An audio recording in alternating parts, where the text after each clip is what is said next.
օրերին տեղի ունեցածը մանրամասնելով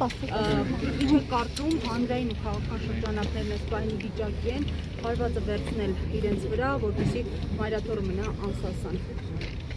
Ես հարված վերցնելու կամ չվերցնելու խնդիր կա, ես վստահ եմ, որ այո, հանրությունը ի վիճակի է պաշտպանելու իր երկրորդ։ Բայց տեսնում ենք, որ մյուս կողմից էլ արդեն քարոզչական տարբեր հիմնարկներով հիբրիդային գործակալների դեմ պայքարի ինչ-որ անվան տակ սկսվել են պրոցեսներ։ Անկախ որևէ հանգամանք։ Հիմա ինչ պետք է անենք։ Մենք ստի առաջարկենք այսօրվա կառավարիչների որպեսզի չանեն այս քարոզչությունը։ Իրենք գործ կողանեն,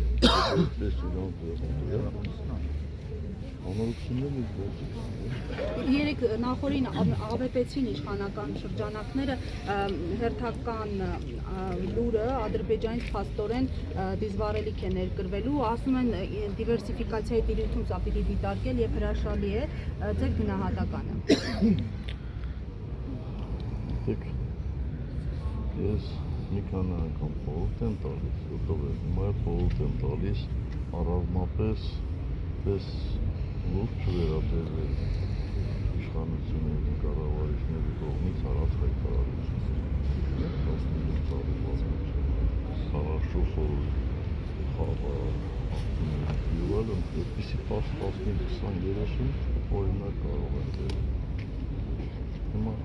ինչ է ուզում ասել։ Դիվերսիֆիկացիա է թե ոչ սա։ Դիվերսիֆիկացիա մի քիչ այլ հասկացողություն, հա։ Փորձենք։ Հասկացում եք, այսինքն, եթե ավարտը լավ կլինի, թե ոչ։ Պարոն նախագահ, պարոն Մարուքյանը ընդդիմադիր դաշտին համախմբման կոչ է անում, իր ձևակերպումն է Էդմոն Մարուքյանը համախմբման կոչ է անում ընդդիմադիր դաշտին, իր ձևակերպումն է Նիկոլ Փաշինյանին թոշակի ուղարկելու համար հանրապետական այս մասով որոշումների։ Ես անկեղծ ասած տեղյակ չեմ։ Ես տեղյակ եմ Սաղաթելյանի հայտարարությանը, ոչ թե հայտարարությանը, այլ Սաղաթելյանը եկել են և բոլոր այդ դրույթները, որ նաև իշխանը Սաղաթելյան շարադրել է գրավոր, ինձ վաղուց ծանոթ եմ, մենք վաղուց դրա մասին խոսում ենք, այստեղ կարևորը հայտարարություն անելը չի, կարևորը նա է, որպեսզի բոլորը գիտակցեն Երկակից, կողքից կամ բացահայտ իրավ չքննադատեն, հատկապես անհատական։ Չէ, եթե առավոտը սիրիկուն պետք է մեզ քննադատեն, մենք գնանք այդ մարդկանց հետ ինչ ասենք։ Ում նկատում եք, պարոն նախագահ, քննադատողները։ Դուք մամուլ ընթերցում եք, բայց ընթերցում եք ուրեմն պետք է իմանալ։ Ռոբերտ, երկրորդ նախագահի Սիվիկեյում կայքը քիչ առաջ հրապարակում է կատարել այն մասին, որ ազգային անվտանգության ծառայությունը գրավոր հարցման պատասխան դուք եք կարող եք ծանոթանալ, որպեսզի տեղեկություն է տրամադրել, որ Եզրախ arczepiskopos Ներսիսյանը 1986 թվականներին համագործակցել է ԽՍՀՄ պետական անվտանգության կոմիտեի հետ։ Դուք եղել եք երկրի նախագահ, դուք ԱԱԾ-ում եք եղել,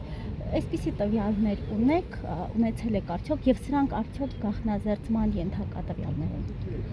Ես այդպիսի տվյալներ չունեմ, այդպիսի ինֆորմացիայի չեմ ծանոթացել ոչ ազգային անվտանգության ծառայության ղեկավարի այդ ժամանակ, ոչ նախագահի այդ ժամանակ եւ ընդհանրապես իմ նախկին ծառայեկիցները կարող են հավաստել, ես երբեք այդպիսի հարցերով չեմ հետաքրքրվել, թե ով է համագործակցում ազգային անվտանգության ծառայության, առավել ևս ով է համագործակցել ԽՍՀՄ ՊԱԿ-ի հետ կամ այլ հատուկ ծառայությունների հետ, որտեղ դրա իմաստը չեմ տեսնում։ Լավ, ենթադրենք, որևէ մեկը համագործակցել է ԽՍՀՄ հատուկ ծառայությունների հետ, բայց դրանք ովքեր դա որպես շատ մեծ բացասական բան են համարում, արդյոք գիտեն, թե որ ուղղությամբ է համագործակցել։ Իսկ եթե համագործակցել է կոնկրետ հետախուզության ուղղությամբ, ապա այդ մարդը այդ երկրի, այդ ԽՍՀՄ-ի կամ որի կազմում նաև Հայաստանի Հանրապետությունն օգուտ է բերել, թե վնաս է բերել։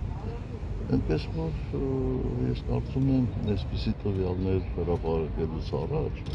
անհրաժեշտ է հասարակությանը ծանոթացնել շատ մտքերանգների։ Եթե դա չի լինում, ուրեմն ինչ-որ այլ ոչ այնքան լեգիտիմ նպատակ է հետապնդում։ Եվ այս դեպքում ըստ ձեզ ոչ լեգիտիմ նպատակը ամենայն հայոց կաթողիկոսի նկատմամբ ճնշում գործադրելն է, թե այլ նպատակ։ Խոսքը վերաբերում է ամենայն հայոց կաթողիկոսի եղբորը։ Այսինքն ինչ է, հիմա եղբայրի եղբոր համար պատասխանատու է։